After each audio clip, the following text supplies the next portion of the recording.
Season 5 has finally concluded after the Ishiki DLC and Naruto Boruto Shinobi Striker. So today we're gonna go through the best builds for 2023. Let's go!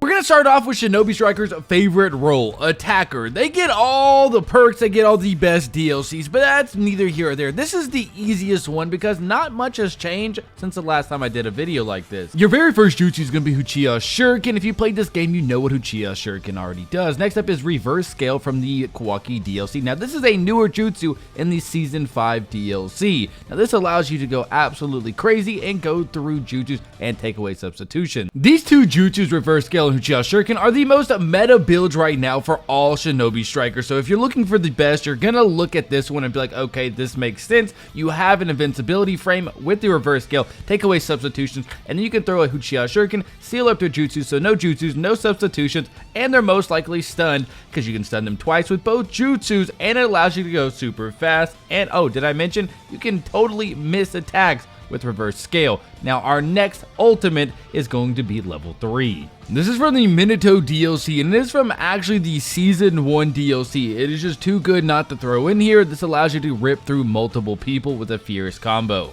You can rip through multiple enemies, you can get several kills or no kills at all like this, but it is what it is. Hopefully you do a bit better with this one than me, but it again allows you to dodge all ultimates if you use the jutsu right at the same time. For this, I'm actually using the Kage Masa top, bottom, and using the horns, but if you don't have any of those, use boost ninjutsu damage or attack speed, and use max health, and use whatever accessory that you like. I'm using chakra claws, use the regular claws. If you don't have them, you don't have the paper bomb kunai, use the regular kunai.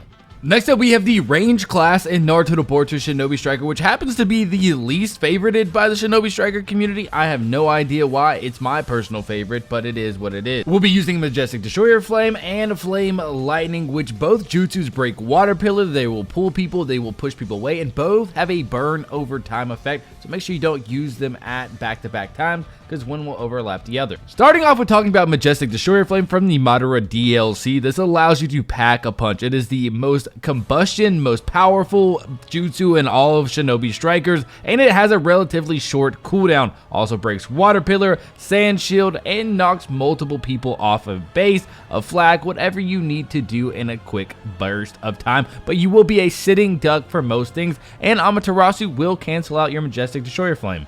Next up, Flame Lightning has been subbed out recently for Amaterasu, but I will always rock with the Flame Lightning due to the point that you can pull people at the start of a match, and then you can just solo them or jump them, whatever you need to do. It sets up some great combinations as well, as you can do that light attack with the ninja sword, and then go ahead and finish it off with Flame Lightning. It also has a burn over time, breaks water pillar and sand shield as well, but be careful, people will knock them out of your Flame Lightning. Next up, we have the Wind Style Sea Dragon from the Temari DLC. What essentially this does is create a giant tornado that will pause, suck up all your enemies into a giant tornado, which allows you to hit them multiple times, but be careful because they might have time space on, which you should have that on anyways, but I'm just going to leave that there. You can pretty much hit them inside the tornado. I got 45 hits. You'll probably do better because you know you're better than me, of course, because you watch the HD2K channel, but nonetheless. I was rocking the Uchiha swords and also the Thunderous Needle. If you don't have those, use the Kusanagi sword and use a regular Senbon Zakura Kageyoshi. It's time to put out a defense build, of course. Let's talk about the defense in Shinobi Striker. With the Neji DLC, we have 8 trigrams on strike, and with the new Ishiki DLC, we have Karma. Go ahead and put your listening ears on me for me, buddy. Okay, defense has the most diversification. That is easily a fact. They have the best weapons, they have the best overall mechanics,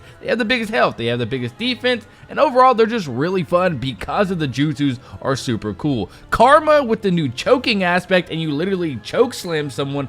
Honestly, great idea. And then you do a drop kick with a dynamic entry, and then you get a huge buff afterwards, which is really cool. Next up, we have Hazan Strike. Everyone knows Hazan Strike. You've been hit by Hazan Strike. You have been dogged by Hazan Strike. Everyone wants it nerfed. It's not getting nerfed. I love how it is now.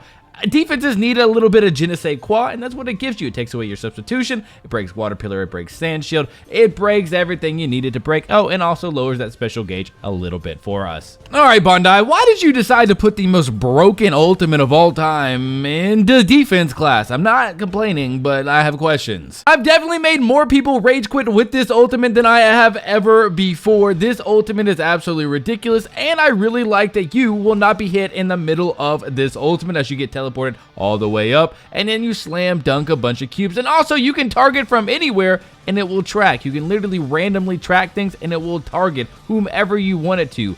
Honestly, best ultimate ever. I'm a huge fan of the new hacksaw, but I'm gonna go with the Hashirama longsword, the old reliable, just due to the long combo heavy that can't be canceled on the hacksaw. Now we do have those skills. I am using the Kage Masa bottoms, so if you don't have those, switch it out for max health. I am also using the Cooling Breeze. If you don't have that, go ahead and rock whatever ninja tool you have and that you like. Next up, we have the Healer class. Now, this is a very interesting class. We have Yasaka Beats from the Reanimated Itachi DLC. We have Cellular Extraction Jutsu from a free Sakura VR Master. The art of playing Healer is simply put, you're going to get beat up quite a bit. Now, thank God that we have Yasaka Beats to pretty much keep a bunch of people off of us. And thank God we have Time Space Hop, because playing Healer was starting to get a little bit tough. Now, I will say as a healer, please stay up top, because you will get dropped off if you stay on the ground, because you will get chakra clawed. They're more likely to drop their combos up in the sky. That's a little bit of a tidbit for you. I'm playing 2v3 right now, and we're holding our own because,